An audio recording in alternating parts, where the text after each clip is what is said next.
Hello friends, कैसे हैं आप लोग। वेलकम टू अमे हेल्थ केयर एंड मैनेजमेंट। मैं हूं डॉक्टर नीरज महाजन, आपका पीडियाट्रिशियन। सर्दियों का मौसम शुरू होते ही छोटे बच्चों में सर्दी, जुकाम और खांसी की प्रॉब्लम्स शुरू हो जाती हैं। अगर आपका बच्चा 1 साल से कम उम्र का है तो उसका हमें सर्दियों में ज़्यादा ख्याल रखने की ज़रूरत है, क्योंकि उनकी इम्यूनिटी वीक होती है और वो बहुत जल्दी ही इन्फेक्शन कैच कर लेते हैं। तो आज के इस वीडियो में मैं आपसे कुछ ऐसे इंपॉर्टेंट टिप्स शेयर करने जा रहा हूं, जिसे अगर आप फॉलो करेंगे तो आप अपने बच्चों को सर्दियों में इन्फेक्शन से बचा के रख सकते हैं। लेकिन वीडियो शुरू करने से पहले मैं आपको याद करवा दूं कि अगर आप हमारे चैनल अमे हेल्थ केयर एंड मैनेजमेंट पर नए आए हैं तो प्लीज इसे आज ही सब्सक्राइब कर लें, और अगर आपको हमारा ये वीडियो अच्छा लगे तो इसे ज्यादा से ज्यादा लाइक एंड शेयर जरूर कीजिएगा।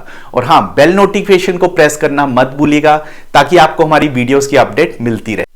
विंटर शुरू होते ही बच्चों में कफ, कोल्ड, फीवर, लूज मोशंस और डिहाइड्रेशन के चांसेस बढ़ जाते हैं, और इन सब की वजह से बच्चे की नींद काफ़ी हद तक डिस्टर्ब रहती है और वो अनकंफर्टेबल से रहते हैं। तो आज के इस वीडियो में मैं आपसे कुछ विंटर केयर के कुछ ऐसे टिप्स शेयर करने जा रहा हूं, जिसे फॉलो करके हम अपने बच्चों को काफ़ी हद तक सर्दियों में इन्फेक्शन से बचा के रखेंगे और वो काफ़ी कंफर्टेबल भी रहेंगे। आज का हमारा पहला टिप है कि बच्चों को विंटर्स में हम कितने कपड़े डलवाएं, यानी कि विंटर क्लोथिंग के बारे में। सबसे इंपॉर्टेंट यहाँ पे आपको ये पॉइंट ध्यान में रखना है कि हमें बच्चों को बहुत ही मोटे कपड़े नहीं डलवाने हैं, बल्कि हमें उन्हें लेयर्स में कपड़े डलवाने हैं। अगर 3 से 5 लेयर्स में हम कपड़े डालेंगे तो बच्चा काफ़ी वार्म फील करेगा। इसमें सबसे पहले आप बच्चे को एक कॉटन की बनियान डालें, उसके ऊपर आप एक थर्मल की एक लेयर डाल दें, उसके बाद एक फुल स्लीव्स की टी शर्ट, फिर स्वेटर और फिर जैकेट डाल लें। तो इससे क्या होगा कि अगर टेम्परेचर कम या ज़्यादा होता है तो आप एक लेयर को कम या ज़्यादा बढ़ा या कम कर सकते हैं। इससे बच्चा कंफर्टेबल रहेगा। और लेयर्स में कपड़े डालने का फायदा यह भी है कि बच्चा काफ़ी वार्म फील करता है और कंफर्टेबल रहता है। इसके अलावा अगर आप घर से कहीं बाहर जा रहे हैं तो आपको यह ध्यान रखना है कि बच्चे का सिर, उसके कान, उसकी चेस्ट, उसके हाथ और उसके पैर ये अच्छे से कवर हों, क्योंकि यही वो हिस्से हैं बच्चे के शरीर के जो सबसे पहले ठंड पकड़ते हैं, जिससे कि बच्चे को सर्दी खांसी होने का डर रहता है और वो इन्फेक्शन में पकड़ा जाता है। तो इन सब चीज़ों को आप ध्यान से फॉलो करें। नेक्स्ट हम बात करेंगे बच्चे की मालिश के बारे में। पेरेंट्स अक्सर पूछते हैं कि क्या वो विंटर्स में रोज़ाना बच्चों की मालिश कर सकते हैं। देखिए, इसमें क्या है कि बच्चों की जो मालिश है उसका मेन पर्पस रहता है कि बच्चे की ब्लड सर्कुलेशन को बढ़ाना। तो वो आप मौसम के अनुसार करें तो ज़्यादा बेटर रहेगा। गर्मियों में तो आप रोज़ाना बच्चे की मालिश करते हैं, 15 मिनट, 20 मिनट या आधा घंटा भी आप ये मालिश कर सकते हैं। लेकिन सर्दियों में हमें इस टाइम को काफ़ी कम करने की ज़रूरत है। हमें कम से कम बस 5 मिनट कह लीजिए, इतना काफ़ी रहेगा मालिश के लिए। और इसके अलावा मौसम के हिसाब से हमें ये फॉलो करना है मालिश को। इसमें आप जैसे ठंड बढ़ रही है उस हिसाब से आप एवरी ऑल्टरनेट डे या फिर ट्वाइस ए वीक मालिश करें तो ये काफ़ी हद तक सफिशिएंट रहेगा। और मालिश के दौरान आपको काफ़ी केयर करने की ज़रूरत है कि कमरे की खिड़की दरवाजे अच्छे से बंद हो, और खुले में या धूप में आप बच्चे की मालिश बिल्कुल ना करें, वहाँ पे ठंड लगने का खतरा ज़्यादा रहता है। और मालिश करने के लिए कौन सा ऑयल बेस्ट रहेगा, तो उसमें सबसे पहले हम कहेंगे कि ऑलिव ऑयल अच्छा है। बादाम रोगन से आप मालिश कर सकते हैं, या फिर देसी घी, इस तरह की चीज़ें भी आप यूज़ कर सकते हैं। नेक्स्ट हम बात करेंगे बच्चों के नहाने के बारे में।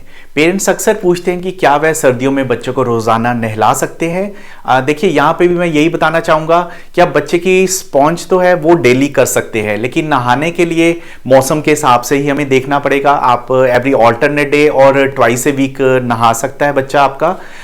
लेकिन इसमें भी वही प्रिकॉशंस रखनी है। आपको बाथरूम और रूम के विंडोज़ अच्छे से बंद रखने हैं नहाने के दौरान, और रूम का टेम्परेचर कंफर्टेबल होना चाहिए। अगर ज़्यादा ठंडा है तो आप थोड़ी देर के लिए हीटर या वार्मर चला सकते हैं। और जो नहाने का प्रोसेस है वो विदिन 5 मिनट्स हमें सब खत्म कर लेना चाहिए। और नहाने से पहले सारी तैयारी पहले ही रखें, पानी गुनगुना हो, बच्चे के कपड़े पहले ही निकाले हों, ताकि हम बाद में ज़्यादा टाइम वेस्ट ना करें। और इमीडिएटली नहलाने के बाद विदिन 5 मिनट्स बच्चे को कपड़े डलवाकर उसे ब्लैंकेट के अंदर लिटा दें, ताकि जल्दी से जल्दी उसका टेम्परेचर जो है वो नॉर्मल पर आ जाए। और जब अगले 1 घंटे या 2 घंटे के भीतर बच्चे का टेम्परेचर नॉर्मल हो जाए, उसके बाद ही बच्चे को बाहर धूप में लेकर जाएं।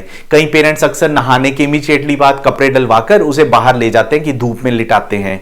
लेकिन वहां पर क्या होता है कि नहाने के बाद बच्चे का जो टेम्परेचर है वो ऑलरेडी कम हुआ होता है बॉडी का, और वो जब बाहर जाता है तो बाहर ठंड में एकदम से वो सर्दी पकड़ लेता है और खांसी सर्दी जुकाम ये सब प्रॉब्लम स्टार्ट हो जाती हैं। नेक्स्ट हम बात करते हैं बच्चों के फूड के बारे में कि विंटर्स में उन्हें किस तरह का खाना दिया जा सकता है। देखिए, जो 6 महीने से छोटी उम्र के बच्चे हैं उनको तो केवल माँ का दूध ही चाहिए, लेकिन 6 से 8 महीने के बच्चों को जब हम खाना इंट्रोड्यूस करते हैं तो हम आपको यही सजेस्ट करेंगे आप उन्हें वार्म फूड्स दें, जैसे कि आप उन्हें रोज़ाना सूप दे सकते हैं।